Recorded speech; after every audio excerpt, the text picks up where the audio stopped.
But I would like to emphasize clearly that this is not decision on the merits. Hindi pa kami talo.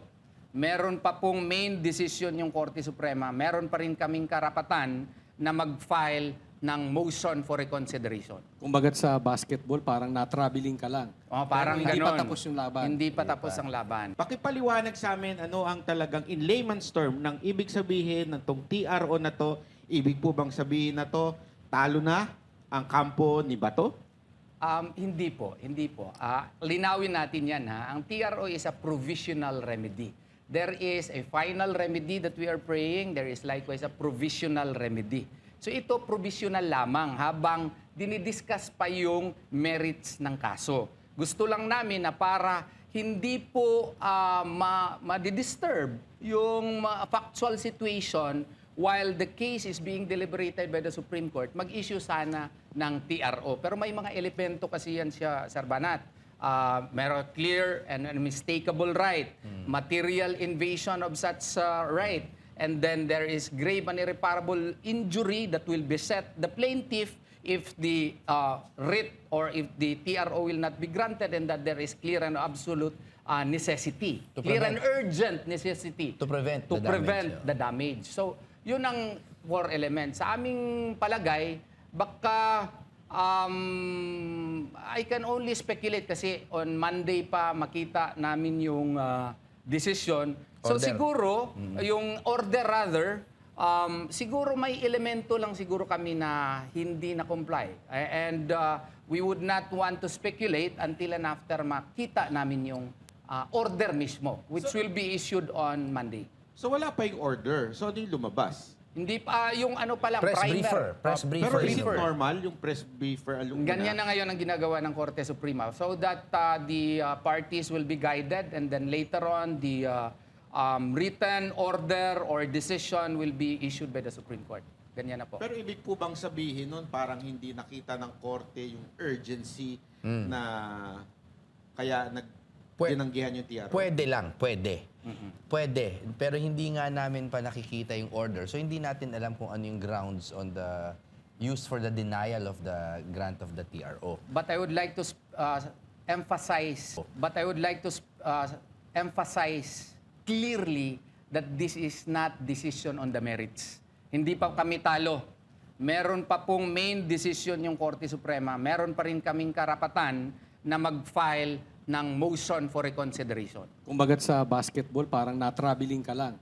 Parang Pero hindi ganon. pa tapos yung laban. Hindi pa tapos ang laban. Oo. Kasi kung 9-6, maski dalawa lang ang ma-convince sa aming argumento, magiging 8-7. O baka manalo na naman kami. Yan yung- It's a possibility, and I hope and pray to Allah subhanahu wa ta'ala that such will happen.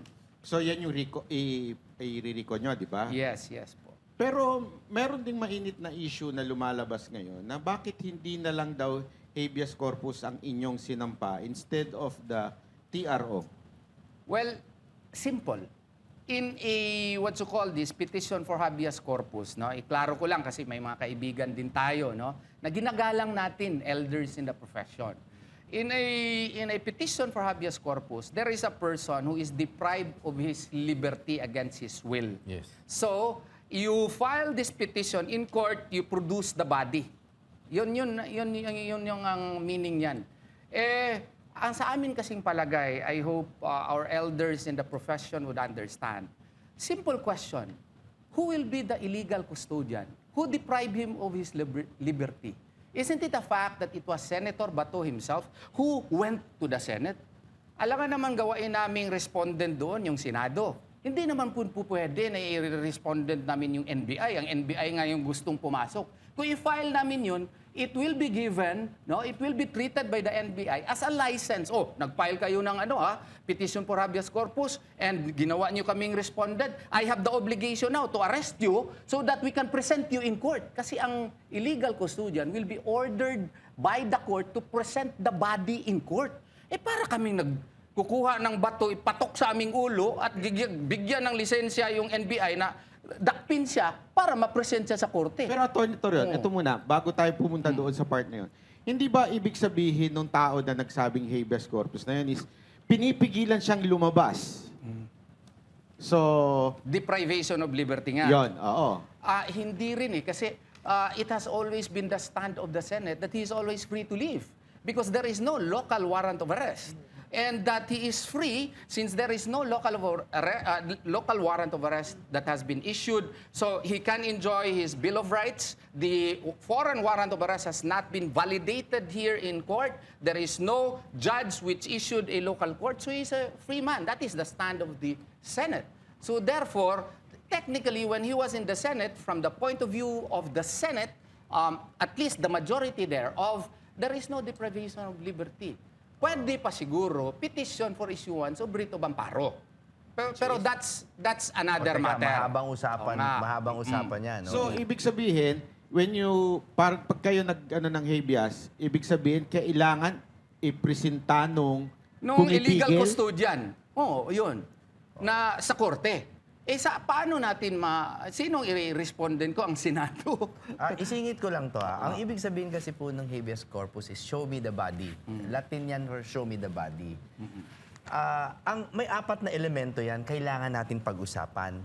Merong deprivation of liberty, sinabi niya na. Illegal yung deprivation ng liberty. Entitled to relief yung dinideprive ng liberty. At fourth, ito yung pinaka-importante, yung respondent has custody of the person deprived of liberty. Sabihin mo nang meron yung tatlo na yan, assuming arguendo. Sino po ang may custody kay Bato? Okay, to answer your point, may interesting kang point na sinabi kanina na yung mga tao sa labas, kunyari NBI o police, na pinipigilan siyang lumabas, yun ang nagde-deprive ng liberty. My question to our respected friends, does that constitute custody? Ang tingin ba ng korte doon, kung meron mang mga tao pumipigil sa labas, is that considered custody? Parang hindi. It's more of a threat of enforced disappearance. Mas doon ako. Parang may nagte-threaten kay Bato na baka mawala na lang siyang bigla. At yung threat of enforced disappearance, yan po ang nagfo-fall under writ of amparo. Which is why that is more, in my opinion, more of a possibility kesa po sa habeas Pero corpus. sa habeas pa, hindi ba pwedeng utusan ng korte ang NBI? Pagkahuli nyo, ibigay nyo sa amin. Yun Pakita nga. nyo. Yun nga, pero meron bang isa sa inyo na gusto yun? Which is delikado yun. dahil Delikado yun baka kasi ilipad magiging na. lisensya na yun ng NBI o nag-file kayo ng habeas corpus, I am required to produce the body in court. So therefore, you should not prevent me from arresting him, from getting him in person so I can present him in court. Di ba nga ang argument namin is that the ICC warrant is not enough as of a legal basis para po dakipin si Bato. Yun nga yung sinasabi natin. Pag nag-habeas corpus kami, baka i-construe yan ng court na, yan, meron na kaming basis to have custody of Bato. So contradicting yun doon sa pinaka-main na final ninyo. Sa aming pananaw. Of course, meron silang kanilang pananaw. Mas matanda sila sa atin . Ang medyo ayaw ko lang, klaruhin ko lang, yung pati kliyente ko sinasabihan na yung abogado ay mali. Siguro naman, at least konting respeto lang. Okay lang yun, brother. Yun lang, konting Sanay tayo. Ano ba respeto. dapat, attorney, ginawa doon? Tinawagan ka muna? Hindi naman. I-discuss siguro namin muna professionally. And if he has certain... Ako naman nakikinig ako especially to my elder profession.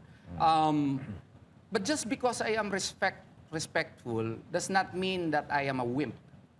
So I would like also to send a message to my elders that if you feel that you have differences with my opinions, you tell me. And let us discuss it.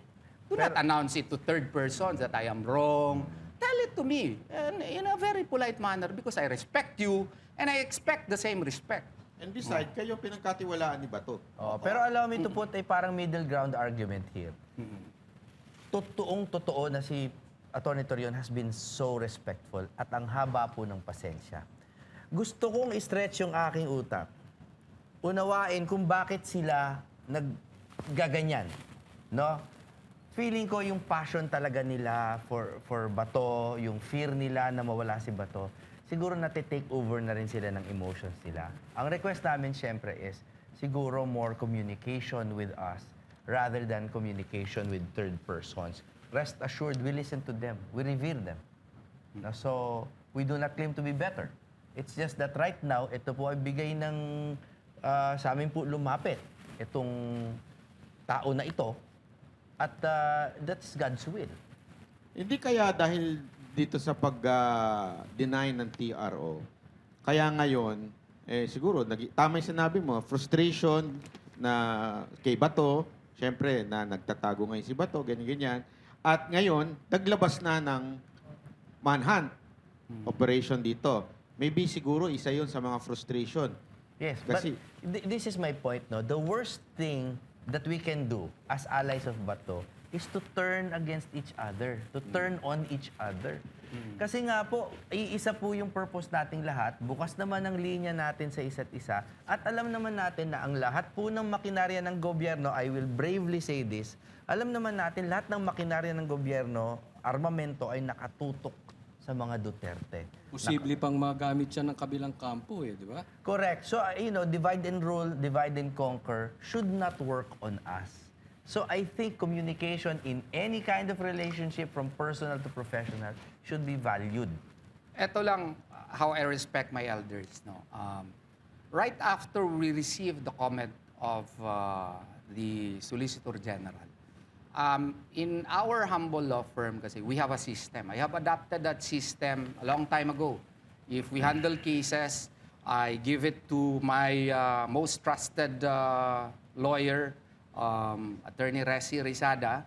And we have a system already. I give out the what is my view on the matter, how it should be presented, okay? And then I give an outline, and then I communicate it to my assistant dean, my resident manager in the office. And then, meron akong mga lawyers na, let's say, dito, 8. So, yung mga sub-arguments, iba-ibang lawyers yan. But there is a need to harmonize everything. And then, that's where Resi would come in, Jimmy would come in, and finally, me. Okay? So, if there are comments, right after that, 3 o'clock in the morning, meron na kaming comment. Bakit ganun kabilis? Kasi meron kaming sistema. Pero instead of submitting it right away, I sent it to our elder lawyers. Give us your comments. Ang sabi ng isang elder lawyer, ang haba naman, 156 pages. Grabe. Boss, basahin mo muna. Para makita namin yung specific na mga comments ninyo. So we can also see na kung saan kami nagkamali. We need your comments. Basta liitan ninyo yan bago ko basahin. So niliitan namin. 112 pages. Tapos, grabe, mahaba pa rin ko, boss. I could no longer, I feel na after reviewing it, ito na. Sige, naghintay kami ng komento. Wala. Pero sinambit ko na, naging 117. And that, not only one elder lawyer, other elder lawyers also, I give out my, because I need their comments. I do not claim to be ultra highly intelligent. I'm also a human being with my own limitations, and I respect their opinions on the matter. But please, treat me also as a human being entitled to respect, because we are all professionals here. And as a matter of fact, meron din kaming iniingatan din ng dignidad. Kaya nga sinasabi ko palagi, I am respectful, but I am also a Muslim. I may be patient, pero dahan-dahan din. Pero siguro pandagdag, partner, no? Sana po malaman din nila na pati po sila, ang mga pinapayo nila sa amin, iba-iba.